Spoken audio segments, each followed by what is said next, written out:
Hello everybody. Paper crafting is a lovely medium, but there's no doubt it can get quite expensive, especially when commercial dies are involved. Partial die cutting gives you the option to maximise the use of those commercial dies, make them earn their keep, as well as allow you to express your creativity and imagination and really make your mark. Die cutting works by pressure. It's those heavy rollers pressing between the plates and the sandwich you create on your own machine that allows you to cut out the shapes. Partial die cutting enables you to exploit that, and so I thought today I'd take you through some of the basics so that you know the principles involved. The first technique is simple partial die cutting, where you use the top plate of your sandwich to run through the machine, and that is really good for where you want a straight edge, either just at the very end of a die or even in the middle. It's an easy technique to use, although I find it a bit more difficult on the big machines. Here I'm demonstrating on my Sizzix Big Shot, and I've got a simple house die, and what I'm planning on doing is attaching it to a ground scene below, so I don't want it to cut out in completion. So the easy way to do that is to assemble your sandwich in the normal manner, insert your top plate and just end it literally just before the cutting edge of the house die, and then run it through your machine in the normal manner, and then when you cut it out it will still be attached to the ground, and you can always snip around the rest of the scene to expose the house.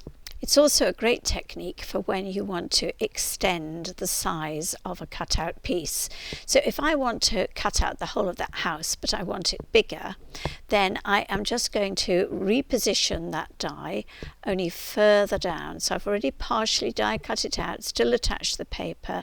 Then I position the die carefully, and I need to avoid recutting out the top half. So I'm sliding my paper further up my precision base plate, and then I'm going to take the top plate, slide it over again and just take it part way up before running it through my machine and cutting out the bottom third.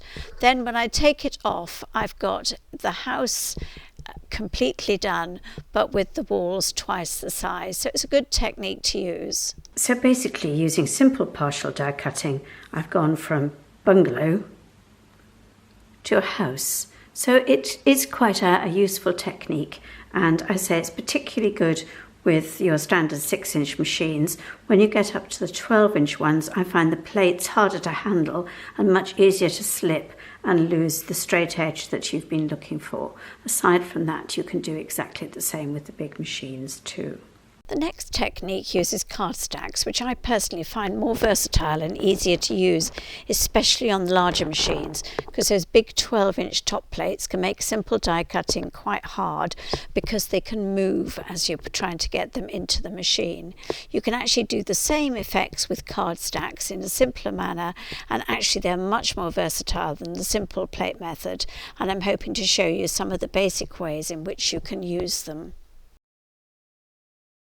So all you need initially to do partial die cutting is to save your cards. They can be Christmas cards, birthday cards, anniversary cards. And when you get a project, you make card stacks for whatever it is you want, and then you save them. And I just keep mine all in a plastic bag. And then it is just a question of when I want something. I'm afraid I'm not very tidy. I just tip them out, sort through them, and find the ones I want. So it's just a question of saving things. It doesn't have to take up much space, but you can reuse them time and time again and no expense at all. Here I've stacked some of my cards so I can show you the wide variety of shapes and sizes that I've got, from small circles and little squares to big rectangles and ovals, and basically anything that I need for a project. After I've used it, I save it so I can always use it again. Now, when you're using card stacks, you're going to need to get rid of the tabs on your machine. So I'm getting mine out from my Sizzix Big Shot, and that means that I'm just left with the base plate, and then I use the precision cutting plate, and I will obviously have the top plate ultimately. But then I'm going to be using another piece of scrap paper, the same one I used for the simple cutting, put the house die on it. So I've got base plate, precision plate, paper, die, and then I'm going to put the card stacks on. It's worthwhile sticking your house die in place using a bit of low tack tape, and then build up your card stacks, just keeping clear of that lower cutting edge which you don't want to cut. And I build them up to about 6 or 7 high, and they'll cut out everything that's underneath them. And then I put the top plate over it, and then I'm going to run it through my Sizzix Big Shot, and it's the same principle whatever machine that you use. Then I've got a nicely cut out house that's still attached to its base. Now if I want to extend the size of that house and actually cut out the whole piece, I'm doing as I did before with simple die cutting, and I am moving it down and sticking it in place. Then what I'm going to be doing is taking my card stacks and building up the layers once again. This time I'm just taking them up to the level that I want them to be at halfway up the house, so that anything that's below them will cut. And again, it doesn't matter what shape you use, as long as there's a straight line, you can build up your stacks with anything that covers it and then run it through. And I've got a really nice big double-story house now. If you, like me, have just missed a bit, then you can snip off that edge with scissors. When you have a die that cuts out a shape wholly, like this reindeer, and you want to actually incorporate it into a scene, you have to use card stacks. And the way to do that is to take, in this instance I've got little square cards, and I have avoided the right hand side and the base of the animal so that the cutting edge has no pressure over it.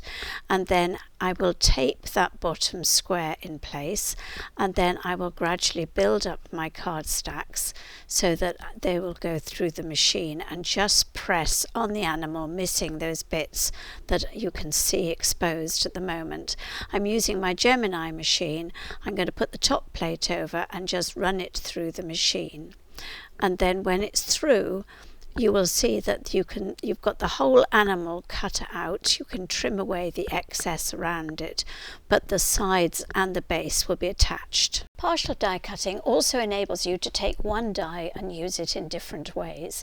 And in this demonstration of a scene that I've cut out earlier, I've got woody winter branches in a forest scene. It's going to be part of a tunnel book. And I use this die, which is a Crafter's Companion tree die, and it is quite versatile.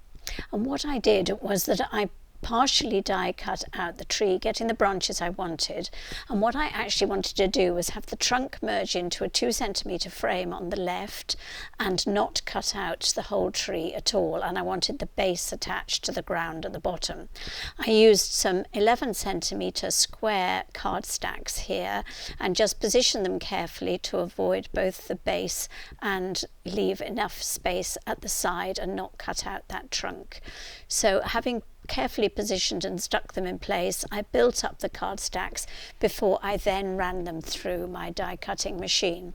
When you remove that, obviously the middle paper hadn't been chopped away at that point, but you've got the trunk cut out, you've got the branches, but the trunk also merges into the frame, which is just what I wanted. For the second configuration, I took the die and used different branches at the top corner. And this is where the 12-inch machines come into their own, because they give you the extra width and height to be able to move your dies freely. Then what I did was I took small squares, positioned them just to get the branches that I wanted, built up my stack, and once again went through the machine. I did exactly the same for the third branch position, and again I using my 12-inch Gemini gave me that flexibility. And you can do this with any die that you like. It's a good way of using them. So the last technique that I want to show you is where you convert a completely free cutting die into an inset die. I've got this lovely oval here with a pretty frame, but it's actually got a cutting edge all the way around, and I want to convert it into an inset die. And the way to do that is that I have to cut out a shape that is that's oval and smaller than the outside cutting edge. So I have made these using a template, and I have cut out card stacks. You need at least 6 cards to get the right height, and I've stuck them together in pairs. And then you stack them up, and then you can put another shape on top if you need. So here I've got a rectangle. Put it through your cutting machine, and you go from this frame die to this inset frame die, so quite different. You use a combination of these various techniques when you're building a scene, and I'm going to demonstrate building one here. And I've got 2 dies from a nativity die set. I've got a donkey and a shepherd, and if I had them at the same level I could use simple partial die cutting just to cut out both at the same time, but I want them to be in different positions, which means I'm going to actually be using card stacks. So the first thing I'm going to do is I'm going to be doing the shepherd, and I've got him in position. I've got rectangles just missing the base so that he'll remain attached to the card, and this is what he'll look like after I've run through the machine. And now I will turn my attention to his companion piece, the donkey, and I've decided that I want to have him a little bit lower so that the ground will be undulating, and I'm going to stick him in place with some low tack tape as I did with the shepherd, and then I will use the same rectangular card stacks again just to build up my stack so that I can get the necessary pressure, keep that bottom edge clear so that it'll remain attached to the card before running it through my big shot machine. And here's the donkey cut out. Always check they've cut out well before you take the die off in case you need to run it through again, but this one's cut out beautifully. Now I'm going to take this lovely Amy Designs vintage winter die, which to complete my scene, but obviously I don't want to use all of it. If I cut out the church and the mountains and the tree, my shepherd and donkey would be destroyed. I just want the top half. But for this demo, this frame is just the right size, so I'm going to line it up at level with the feet of the donkey in his ground, and I will use that partly to cut out the frame, but mostly to get an inset partial die cut of the snowflakes at the top. In order to be able to do that successfully, first of all I need to make sure that die is straight and stick it in place with some low tack tape. So I'm just going to do that.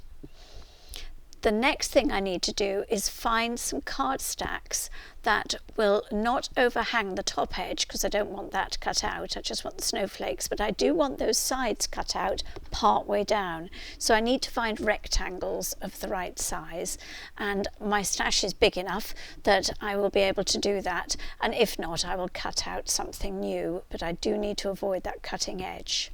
What I actually found was the rectangles I'd used to cut out the shepherd and the donkey worked beautifully. So I'm avoiding the top cutting edge, but I'm pressing over the 2 cutting edges on the side, but they are high enough above the donkey and the shepherd not to cause any cutting. I've built up my card stacks, used a slightly bigger one on top because the height is fine, and run it through my machine. And then when I peel it out, it's partly cut, but I have missed a few bits, so I'm going to need another layer. So I will reposition my card stacks as before, but this time I'm going to take a slightly smaller card that concentrates on the middle, just one layer, to give that extra bit of pressing, and then redo my card stacks exactly the same. Once you've run it through 2 or 3 times, you get a nice cut out scene like this, where you've got partial die cut, some of the frame, and but it's an inset die at the top, and then you've missed your shepherd and your donkey are safe at the bottom. As I say, this one is crooked, but what I will do afterwards, if I'm going to use it, is I will just take a narrow border and use it, cut it out so that it's nice and straight. It's not a problem.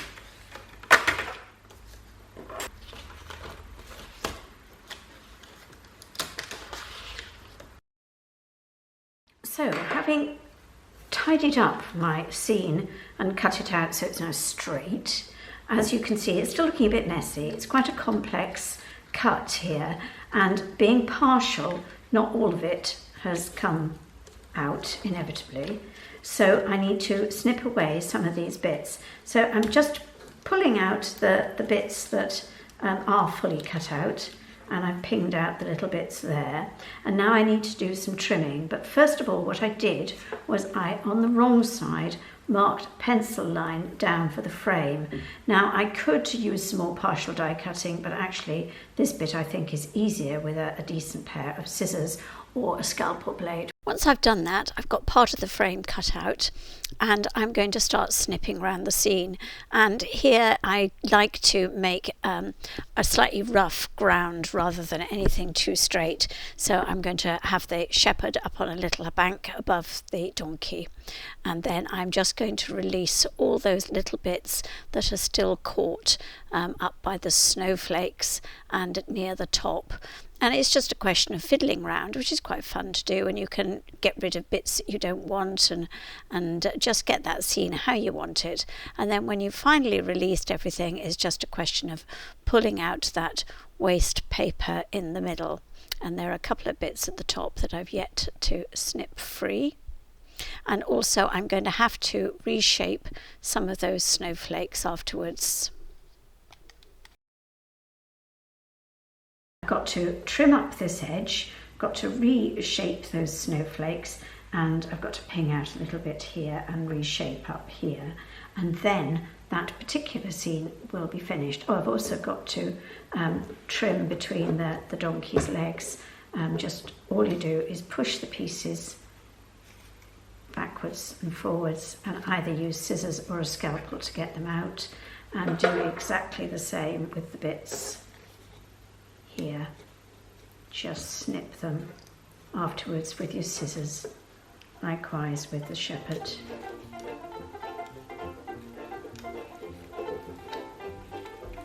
And just trim. So it's using partial die cutting that I was able to build these scenes. This is going from front to back, using various different dies to create some 3D art that I can make into a tunnel book. And it's a fun thing to do, and I thoroughly enjoy being able to make my own mark. This is the final result before it was put into its binding in tunnel book with a 3D scene representing a Christmas poem, and it's a bit of a winter wonderland. I hope you've enjoyed today and found it inspiring to take up partial die cutting if you haven't done it before and make your own lovely artworks. Thank you so much for watching.